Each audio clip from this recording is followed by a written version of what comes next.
Thank you very much. What a group of people. We love this group. You voted for me. They never had a chance in Pennsylvania. They never even had a chance. But I'm thrilled to be back in this beautiful Commonwealth at the legendary Mon Valley Works Irvin plant, with the proud Pennsylvania patriots who are the heart and soul of U.S. Steel. Thank you very much. That's great. Oh, you're going to be happy. You're going to be happy. There's a lot of money coming your way. It's a lot of money. You're going to say, please, sir, we don't want this kind of success. It's too much, sir. We can't take it. Please, we beg you, we don't want this much success. But we do, really, don't we? We're going to be so successful. You have just started. You're going to watch. We're here today to celebrate a blockbuster agreement that will ensure this storied American company stays an American company. You're going to stay an American company. You know that, right? But we're going to have a great partner. We're going to have a great partner. And I have to tell you, Japan has been a tremendous friend of mine during my years as president. And then we had a little hiatus. We had a rigged election. But then we won. We said, let's make it too big to rig. And they made it too big to rig. And this is a much more powerful term than we could have ever had the other way. So a lot of things, God was looking down on us all for a lot of reasons, including right there. A lot of reasons we were blessed, and you're going to be blessed. You're going to see that. It will keep its headquarters in the great city of Pittsburgh, Pennsylvania, where it belongs.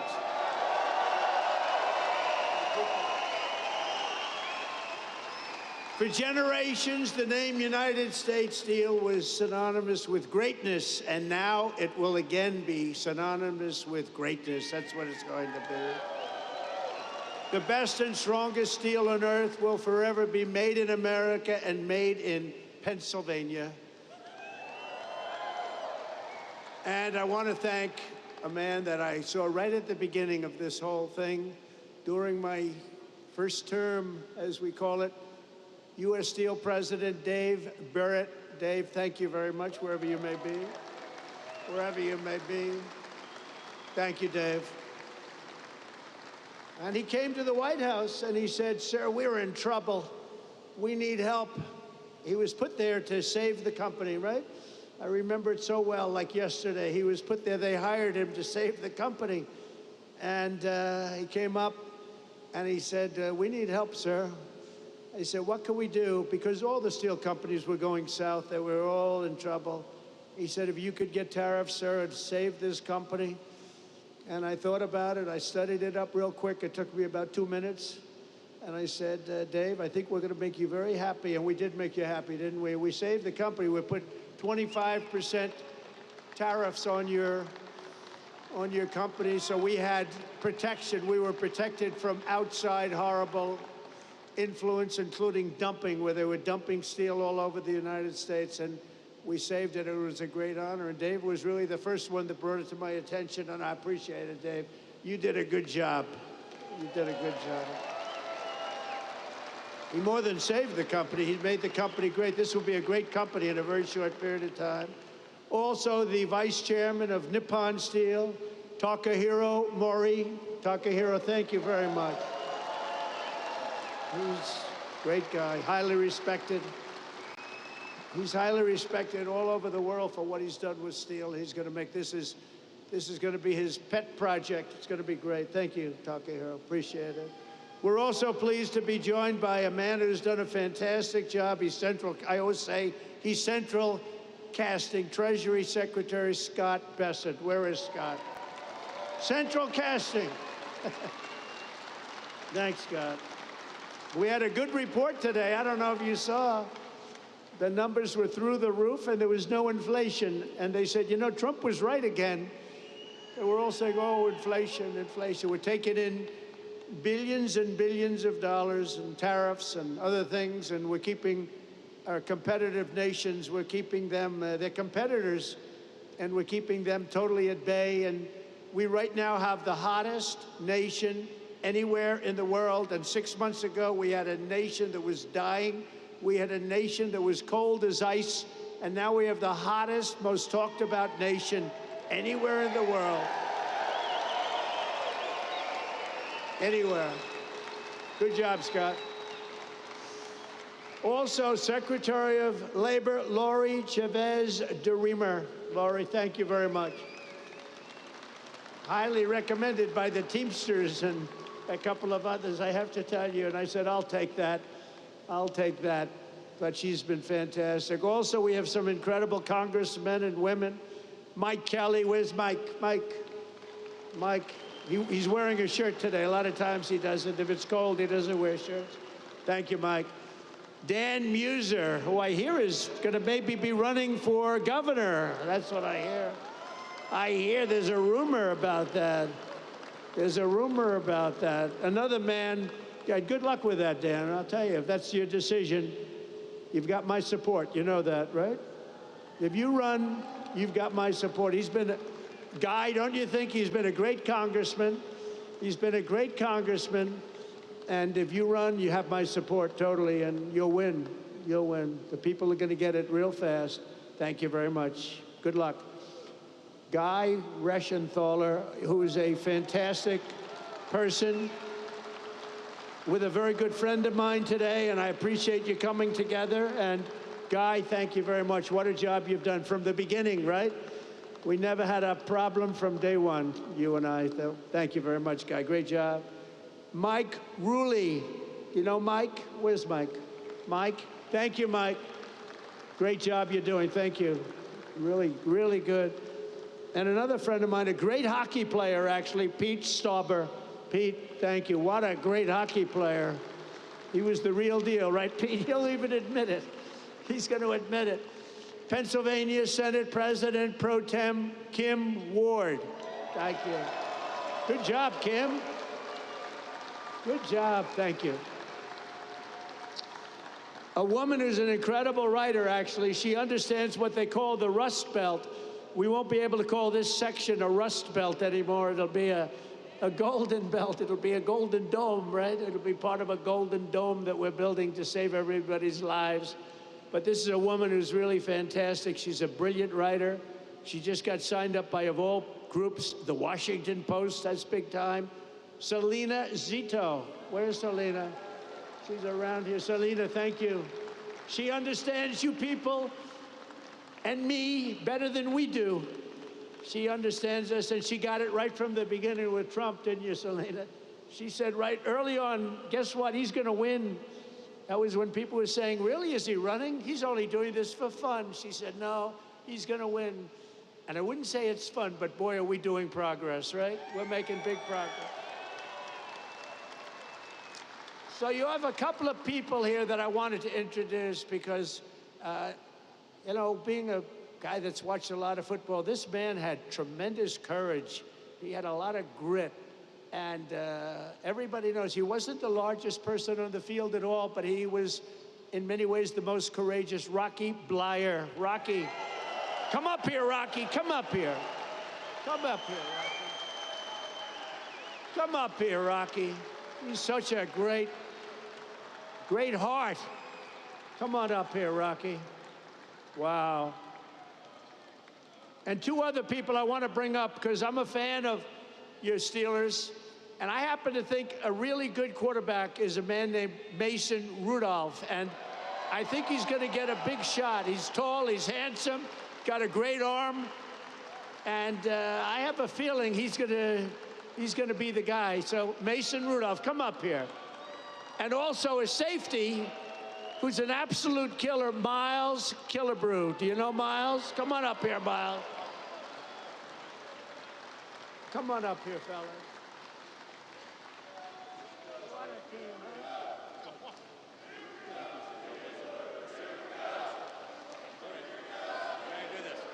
There you go. Mr. President, on behalf of U.S. Steel and to the people of Pittsburgh, more importantly, though, to all the Steeler fans that are here this evening, I have the honor of making you an honorary Pittsburgh Steeler and would like to present to you your jersey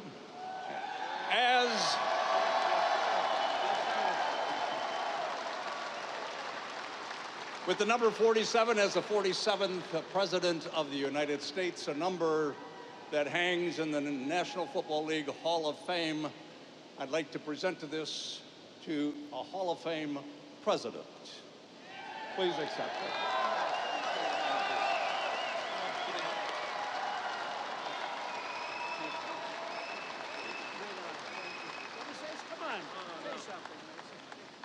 Listen, I'm honored to be here with a great Steeler legend like Rocky Bleier, somebody who fought for our country in Vietnam and came back and played some great football for the black and gold. Awesome to be here, a part of this big investment in Pittsburgh. Go Steelers.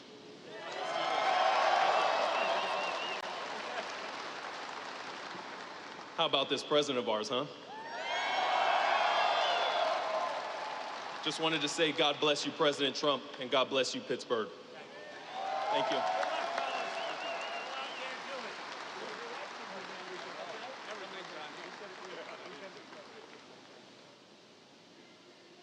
Thank you very much, everybody. It's a great group of people. And he did have a lot of courage, didn't he? Not that big. It's like, okay, I said, Rocky, I've had you up to here. But boy, does he have a heart, right? It's all about the heart. Also, Senator Dave McCormick, who had a great election victory, and he sends his regards. He's trying to get a certain bill through that's going to give you the largest tax cuts in history, and we got to get it done. So thank you to Dave. He's been great. Perhaps most importantly, let me thank the tough, hardworking members of the United States Steelworkers Local 2227 and the United States Steelworkers Local 1219 and the United States Steelworkers Local 1557. You people are amazing, and look what you've been able to do. Look what you've been able to do. This is a big deal today. This is a big deal. You know, I have to tell you about Nippon. They kept asking me over, and I kept rejecting it. No way, no way, no way. And after about 4 times, I said, you know, these people really want to do a great thing. They really want it. And they're putting up, you know, billions of dollars, and they're going to do this plant and other plants, and it's great, and you're going to have control, you're going to maintain control, and nobody would put up money like that. And every time, Dave, I think you'll say, every time they came in, the deal got better and better and better for the workers, because I didn't give a damn about anybody else, if you want to know the truth. And the rest of them, they'll take care of themselves. But for the workers, and I have no doubt that Nippon and Dave and everybody else, we're all working together. And I'm going to be in Washington. I'm going to be watching over it, and it's going to be great. But there's unbelievable spirit for what you're doing. And I'm telling you, you're going to find out that the great people of Japan, and we love them. You know, Shinzo Abe was my friend. He was a great Prime Minister of Japan. And unfortunately, he's no longer with us. You know what happened with Shinzo. But he was a great friend of mine, an amazing man. And it's an amazing country, and you're going to have a tremendous relationship. So thank you very much. We very much appreciate it. Very much appreciate it. For more than 124 years, the men and women of U.S. Steel have poured the molten metal and forged the tempered beams that built America's railroads, bridged the mighty rivers, and raised up towering skyscrapers like the ones we have in New York. 100 stories high and much higher than that. The city of Pittsburgh used to produce more steel than most entire countries could produce. And it wasn't even close, but our steelworkers know better than anyone. Decades of Washington betrayals and incompetence and stupidity and corruption cost this region over 100,000 steel jobs, and they melted away just like butter melts away. Between the year 2000 and 2016, more than half of all the jobs in Pittsburgh's iron and steel mills were obliterated. They were just absolutely taken away. Just taken away like you take away candy from a baby. When I came into office 8 years ago, I proclaimed a simple but crucially important principle. If you don't have steel, you don't have a country. You don't have a country. You can't make a military. What are we going to do? Say, let's go to China to get our steel for the army tanks and for the boats and ships. A strong steel industry is not just a matter of dignity or prosperity and pride. It's above all a matter of national security, and it is.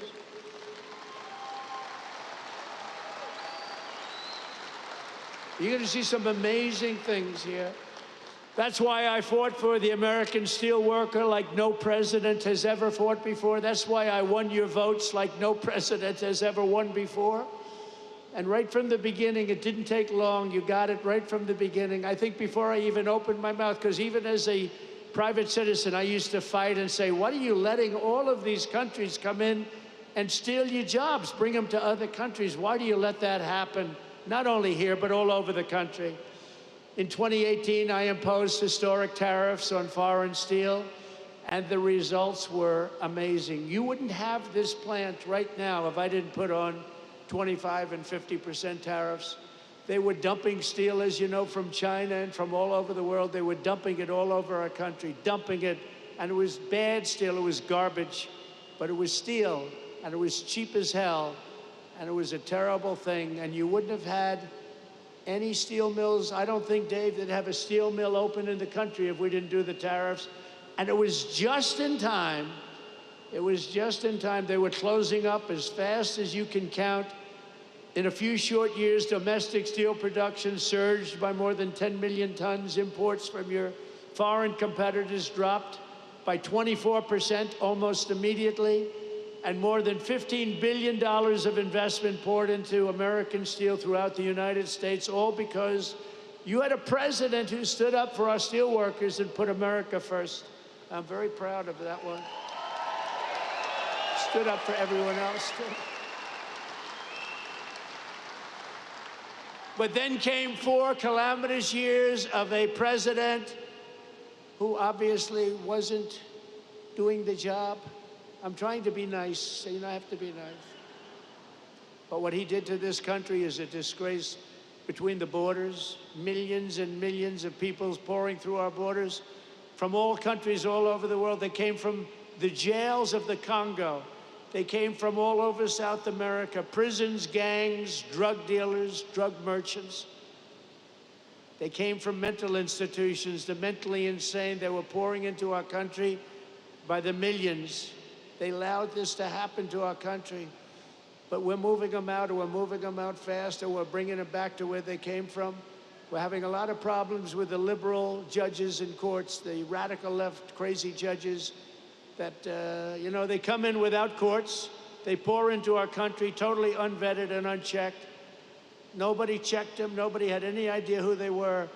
11,888 of them were murderers. 50% of those over 11,000 people that were murderers, 50% murdered more than one person. And these people were allowed to come into our country by the Democrats, and you can never forget what they've done. And it's a single, we've beaten inflation. Look at what we've done. Look at the numbers that came out. The prosperity, now everything is good. First time ever, right track, wrong track. We're on a right track. First time in 28 years. But they allowed that to happen. I built almost 700 miles of wall. If we didn't have the wall, we could have never done what we did. Over 700 miles, but still they came because they didn't want to finish. They didn't want to close up any gap, the gaps that we had to keep so that we could get our equipment out, so we could get through. They didn't want to put up the final stages.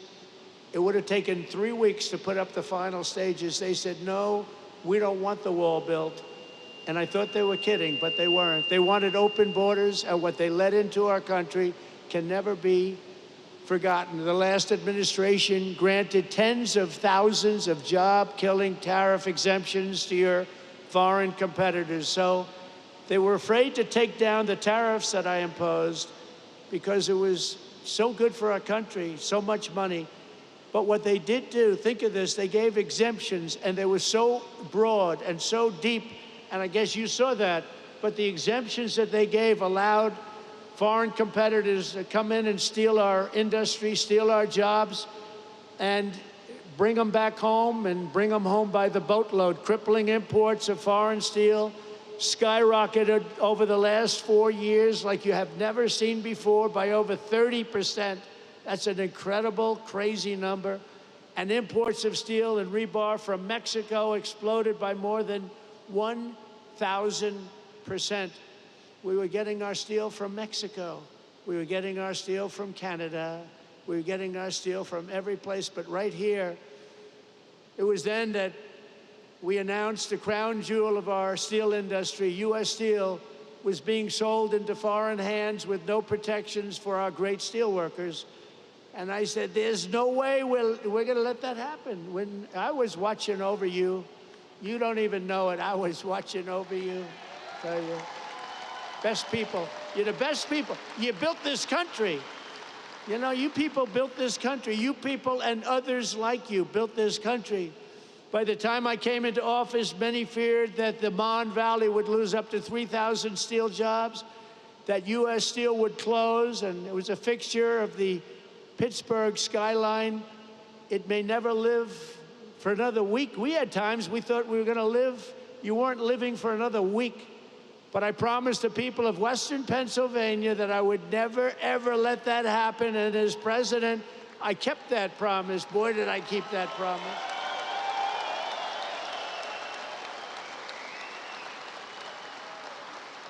So soon after initially taking office, I imposed powerful 25% tariffs on all foreign steel and ended each and every one of the Biden exceptions and exclusions. And today I have a major announcement. And are you ready to hear this? This is on behalf of Scott, Secretary of Treasury, Howard Lutnick, Secretary of Commerce, and all of the great geniuses and people we have working, and they are smart, but I don't think you'd be a good steel worker, Scott. I'm sorry. We're going to have to put a little more muscle content into that guy. But he's great. He's great at what he does. We are going to be imposing a 25% increase. We're going to bring it from 25% to 50%, the tariffs on steel into the United States of America, which will even further secure the steel industry in the United States. Nobody's going to get around that. So we're bringing it up from 25%. We're doubling it to 50%. And that's a loophole. And by the way, I have to tell you, I believe that this group of people that just made these investments right now are very happy, because that means that nobody's going to be able to steal your industry. It's at 25%, they can sort of get over that fence. At 50%, they can no longer get over the fence. So congratulations to everybody and to you for making a great deal. You just made a better deal, right? I said to the group, would you rather have a 40% increase? Because I was thinking about 40 when I came. I said, would you rather have a 40% or a 50%? They said, we'll take 50. I said, I had a feeling you were going to say that. So congratulations. Also, congratulations to Dave, because you got this whole thing started. Congratulations. Great job. Great job. The people here understand the word tariff, and you understand it better than the people on Wall Street. But now the people on Wall Street are finding out. They're saying, wow, you know, Trump was right. You saw today, they had an announcer, Joe Kiernan, CNBC, Maria Bartiromo, who's so fantastic on Fox Business. And they were saying, you know, Trump was right. Look at these numbers. The numbers got released today at 8 o'clock in the morning, and it showed no inflation and tremendous income jumps for workers and for the people of our country. And they go, wow, he was right. He was right. But you knew that. You knew that before Wall Street. The workers knew that. We don't want America's future to be built with shoddy steel from Shanghai. We want it built with the strength and the pride of Pittsburgh. It's Pittsburgh steel, it's U.S. steel, and it's going to be something even more special when you get all that billions of dollars of new equipment that they're going to be investing right here. Billions and billions of dollars.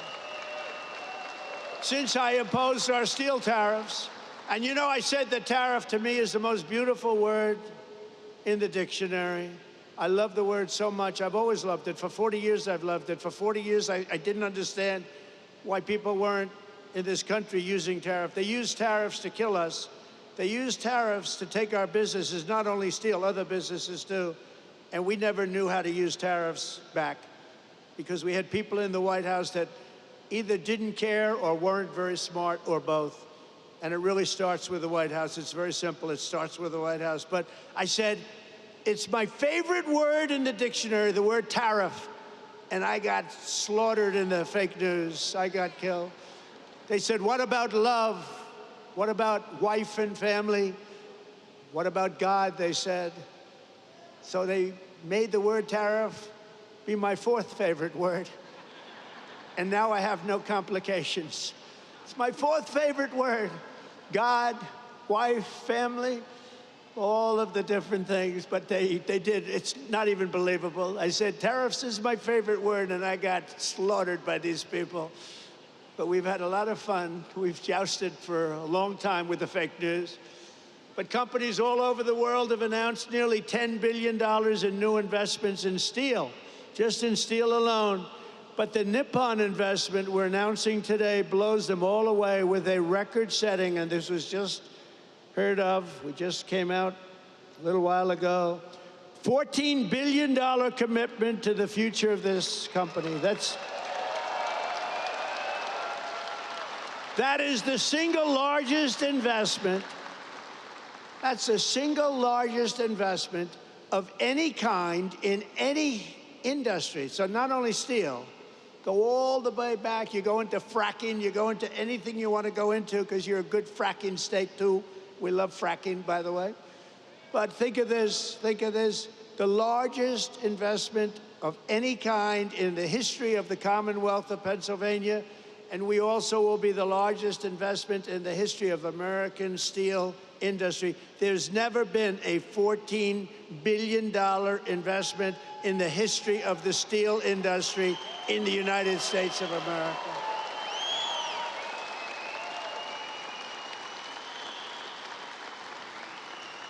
And Pittsburgh will very soon be respected around the world as the Steel City again. So I want to congratulate you.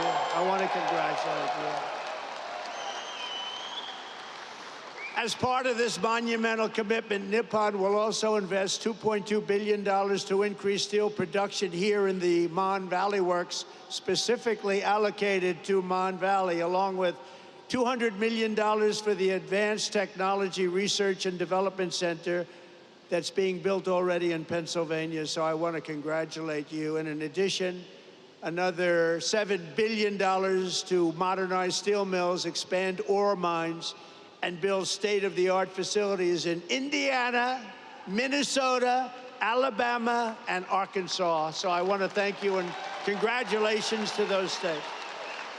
Congratulations. And the bulk of these expenditures will be made in the next 14 months. It's going to happen fast. You're going to be very busy watching trucks go back and forth, loaded up with cash, or its equivalent. And it will create and save over 100,000 American jobs, including 14,000 jobs in Pennsylvania. Thank you. Very good. And by the way, your local union, I won't talk about your national union because I don't think he knows what the hell he's talking about. But your local union, I want to tell you, is so unbelievable. They've been great. I have to tell you that.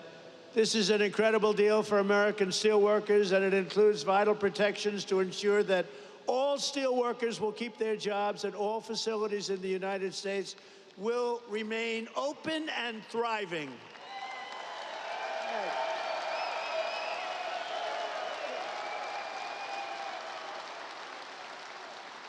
U.S. Steel will maintain.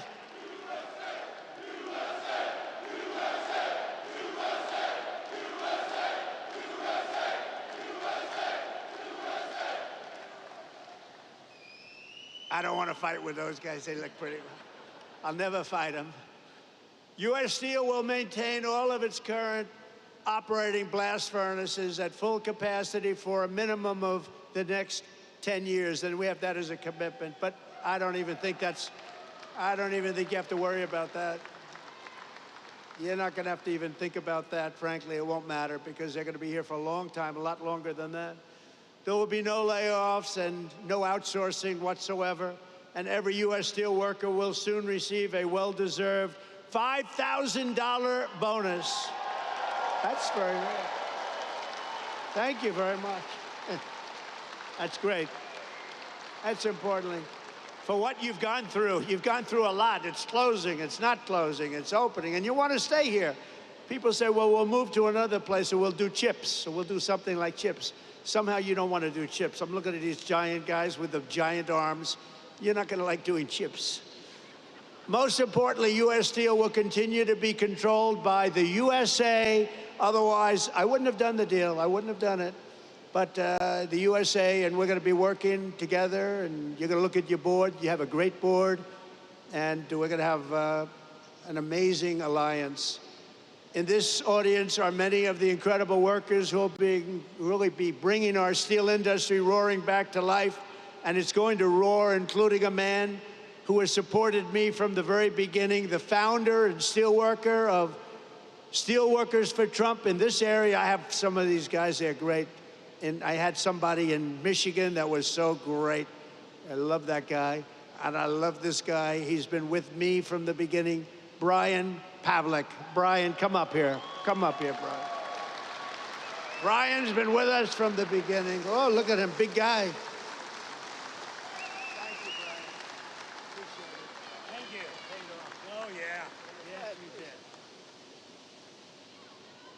It's a great day to be an American steelworker. It's an honor to be on the stage with my hero and the greatest president ever, Donald J. Trump.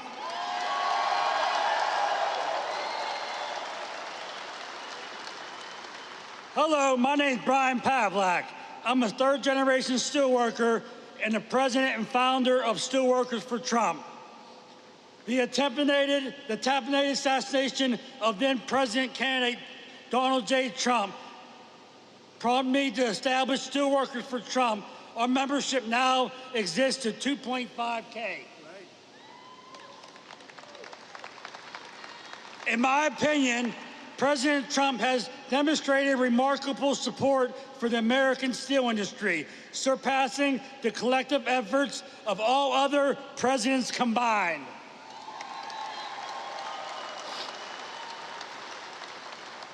Through tariffs, he has fought to keep steel being made in America rather than being dumped onto us by China.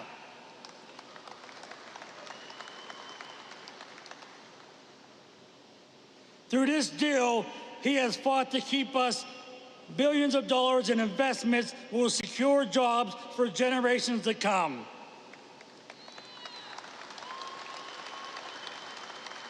Thank you, President Trump, for your commitment to revitalizing the American steel industry and restoring its greatness and in making American steel great again.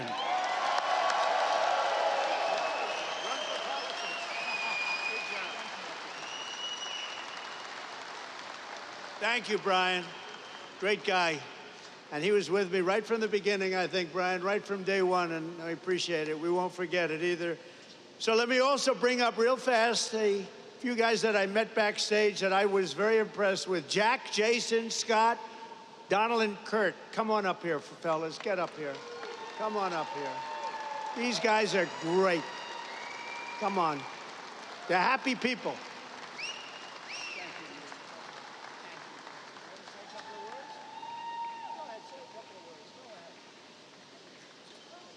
Thank you, Mr. President.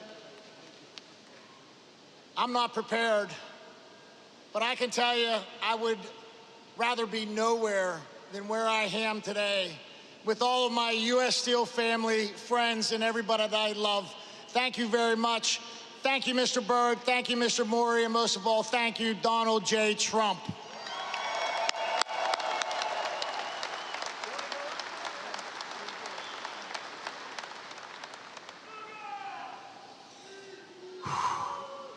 We did it.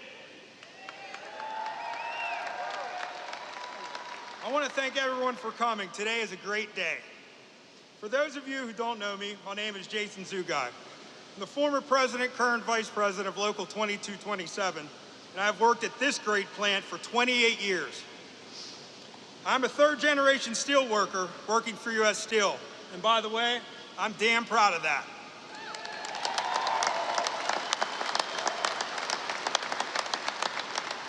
So, when we decided to stand up for the men and women of the Mon Valley, we knew it wasn't going to be easy. Almost every day there were obstacles in our way. At any point we could have chosen to give up, but we are steel workers and giving up just isn't something we do. These investments will ensure steel will be made right here in Pittsburgh for years to come. And I want to take this time to thank a lot of people that were crucial to getting this partnership to the finish line. First and foremost, I want to thank God for giving me the strength, courage, and wisdom to fight day after day. I want to thank my family for their support. They were always patient with me when I'd be constantly on the phone, night after night, discussing this partnership, talking to politicians, or easing the mind of a union member. I want to thank Jack Maskell. We've been together from the beginning through this.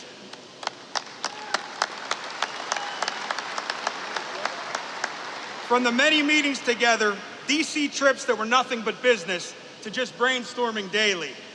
Thank you, my brother. There's no one I'd rather have gone to this fight with. We did it. And I told you how bad I hate to lose. And we won, brother. We won.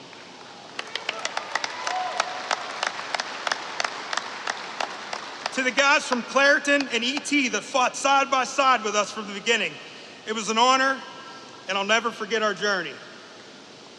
I want to thank the local mayors who have stood toe-to-toe with us from the beginning. We greatly appreciate it.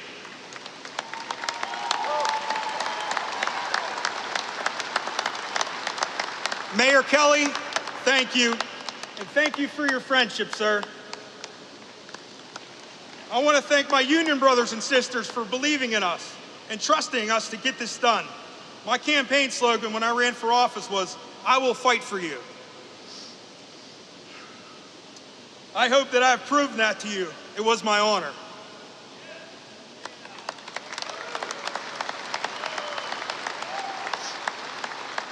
Selena Zito, thank you. From the wonderful articles you wrote and the social media posts and everything you have done behind the scenes, you are a rock star. Thank you.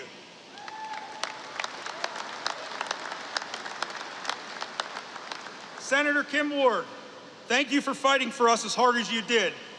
You were one feisty lady, and I say that with the utmost respect, and we appreciate it. The state of Pennsylvania and your constituents are so proud to have you represent us. Thank you.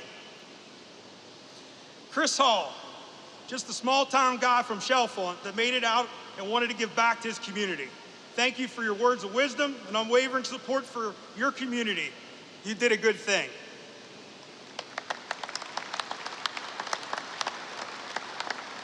Congressman Dan Muser, you took our meeting in DC personally and never wavered after that meeting. You fought for us in public, and that means the world to us. We will never forget your support, and you can count on ours as well. Thank you.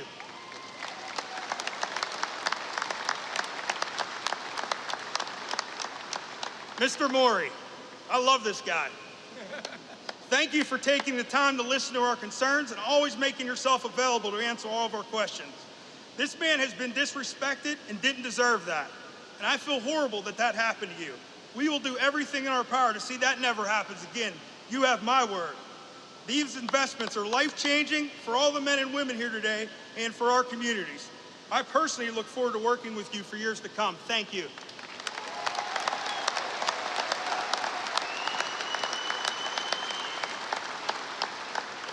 I want to thank the men from New York and DC that called me every day. Every day. They gave me breaking news, advice, and guidance through this process. You might have been behind the scenes, but you definitely had a hand in getting this partnership to the finish line. Paul, Curtis, Chris, thank you.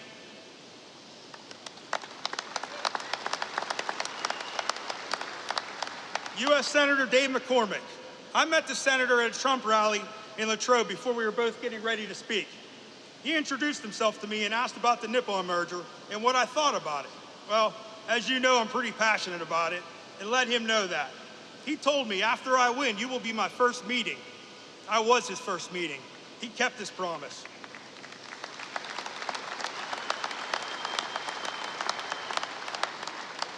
He asked all the tough questions during the meeting, and he gathered the facts. We met again last week to touch base, and he took it from there. Without his help, this partnership doesn't get done. Thank you, Senator, from the bottom of my heart. And last but not least, President Trump. What can I say? I never doubted you'd be there for us when we needed you. When our international endorsed Harris, we decided to take a stand for what we believed what was right.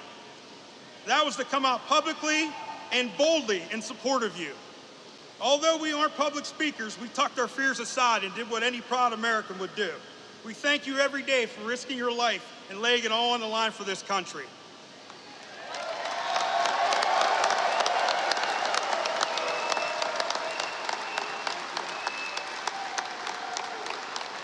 I knew you wouldn't let us down, and for that I will be forever grateful. From every steelworker that supports you and every family you saved, I want to say thank you, Mr. President, for making U.S. Steel great again.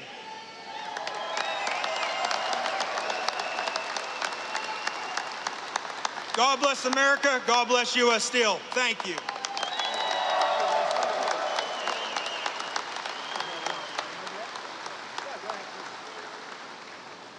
So my name is Don German. I am the plant manager for this Irvin Works here. I had 35 years with U.S. Steel. I'm a first-generation U.S. Steel worker. It is an honor to host you, Mr. President, today. And let me tell you, it was a lot of work, but it was well worth it. I will always tell people that, you know, it is for the workers that are out on this floor. It is for our families that are out here who support us. It is for the community members in our community and our state and our country. And I thank you from the bottom of my heart.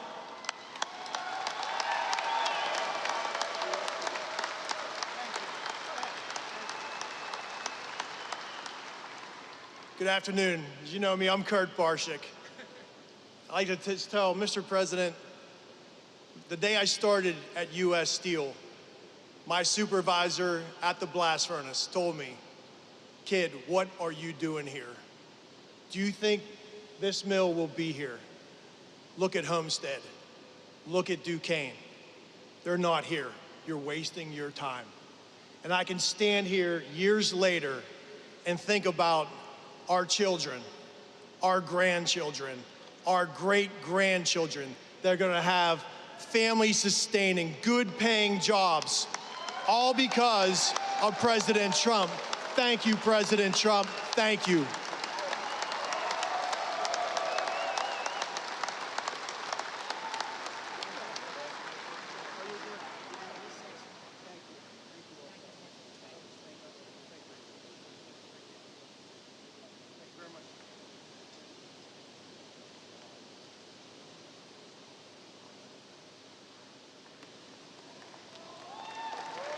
Great people. These are great people. I want to just say, I mean, I just saw them. I think this is their 156th rally. I don't know what the hell their husbands are doing, but they come from North Carolina, the beautiful women of North Carolina. They're over here, and I just want to thank them very much for being here with us. It's been unbelievable. This is 126 or something like that.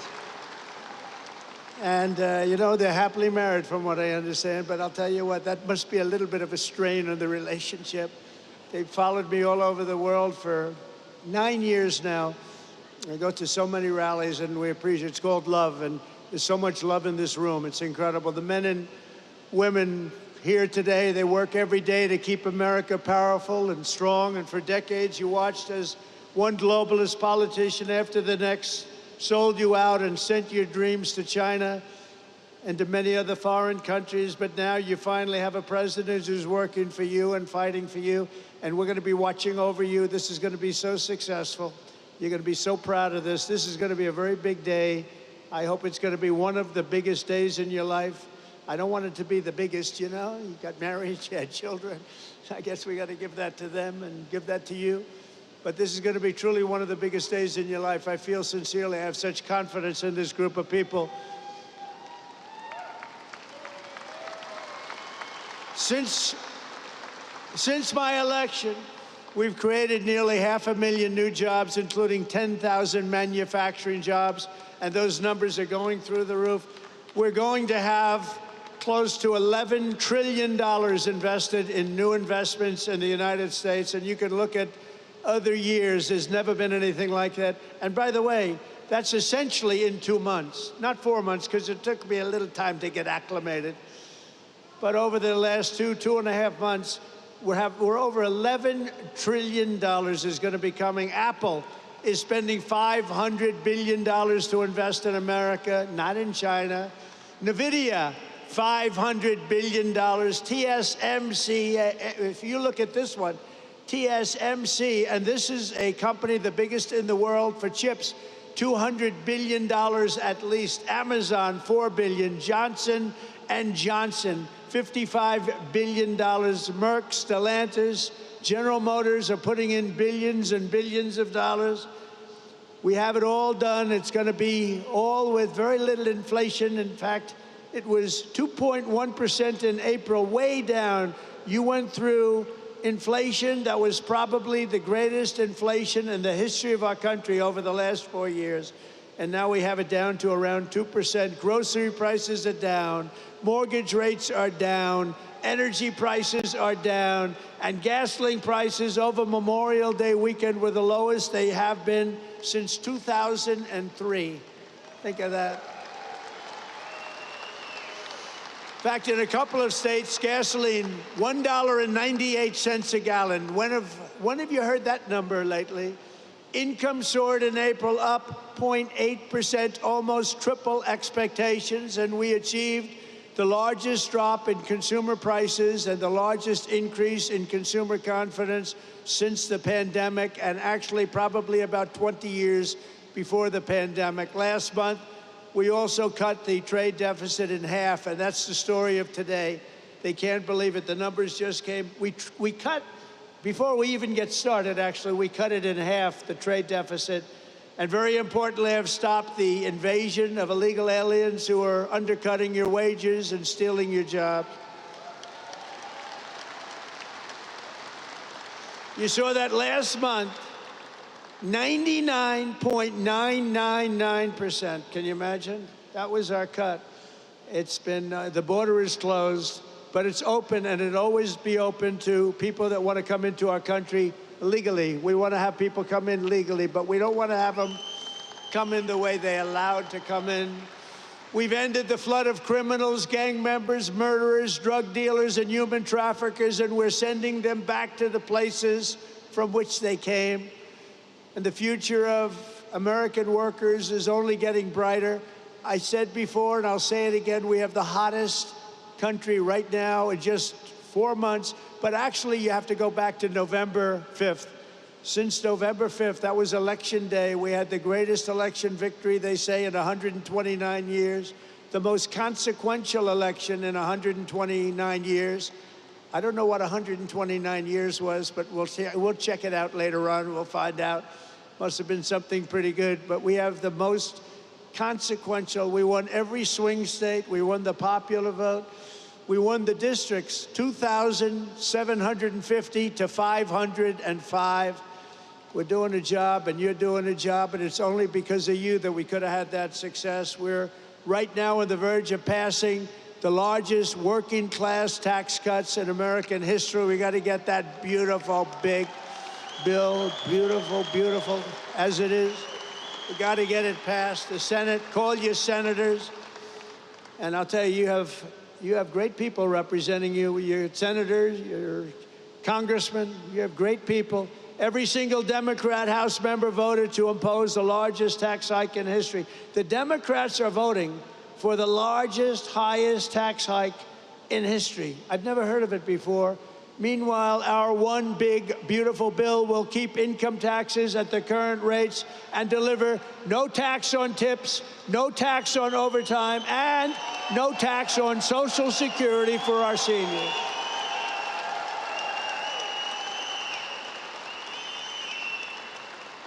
And we're going to make the interest payments, as you know, on cars. We're going to take the car payments and we're going to make them, those interest payments, you buy a car, you borrow money, we're going to make interest payments tax deductible, but only if the car is made in America, and that means made with American steel and steel from U.S. Steel.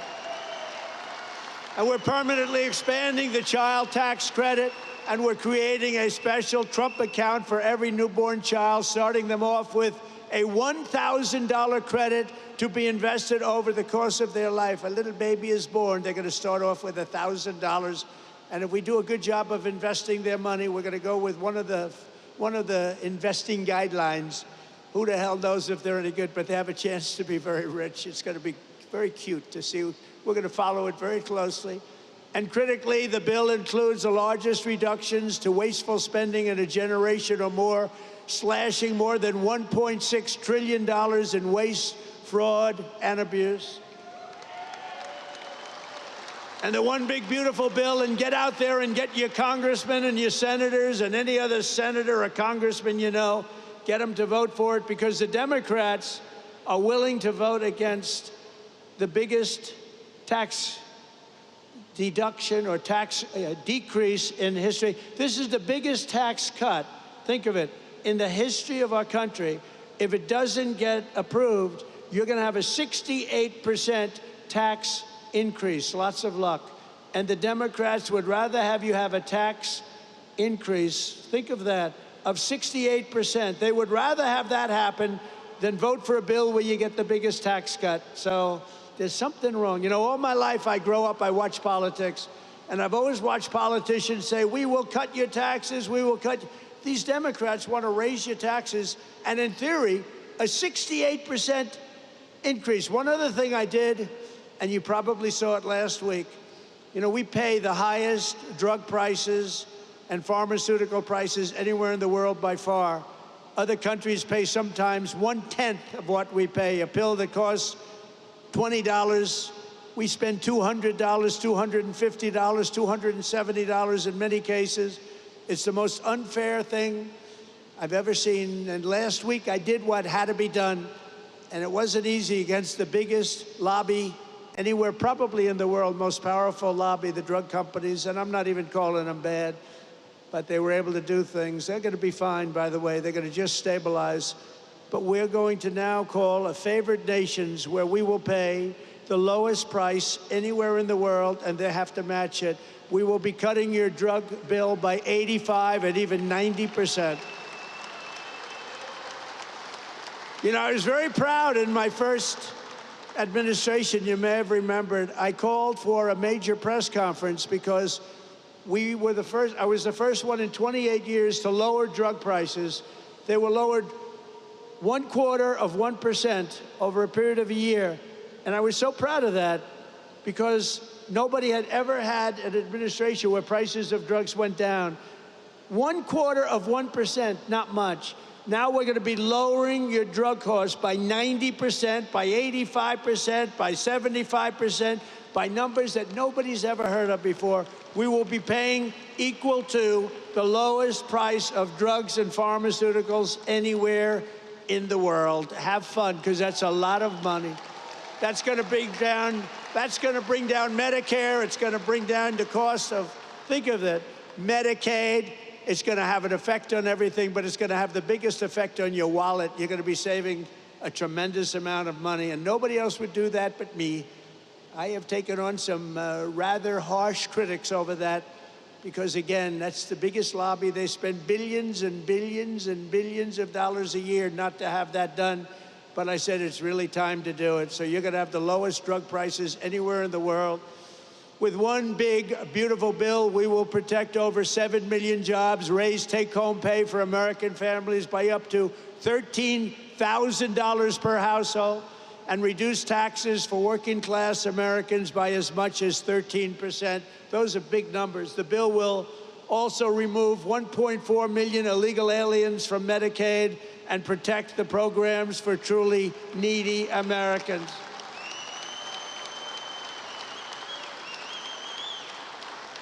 And it includes funding to hire 3,000 new Border Patrol agents and 10,000 new ICE agents. And these people like you, these are heroes. The jobs they have done, they go into areas that are so dangerous, it's unbelievable, but they're tough, they're smart, and they love our country. So I want to just thank ICE, and I want to thank the Border Patrol, and I want to thank law enforcement in general. They've been incredible. Really incredible. And I'll never forget our firemen. I don't know if we have firemen here today, but we're never going to forget our firemen. They do a great job. Over the past 4 months, we've accomplished more than most administrations achieve in 4 years or even 8 years. We've done this in 4 months. We've done something on spirit and optimism and pride, which is sweeping across our land. And with the announcement, it's surging like never before here in Western Pennsylvania. Remember, the entire world is watching us today. I'm making a speech, and I have millions and millions. Look at all the fake news back there. Look at that. That's a lot of fake news, come to think of it. Now, they've been pretty good to us here. They've, gave us a reasonably accurate display.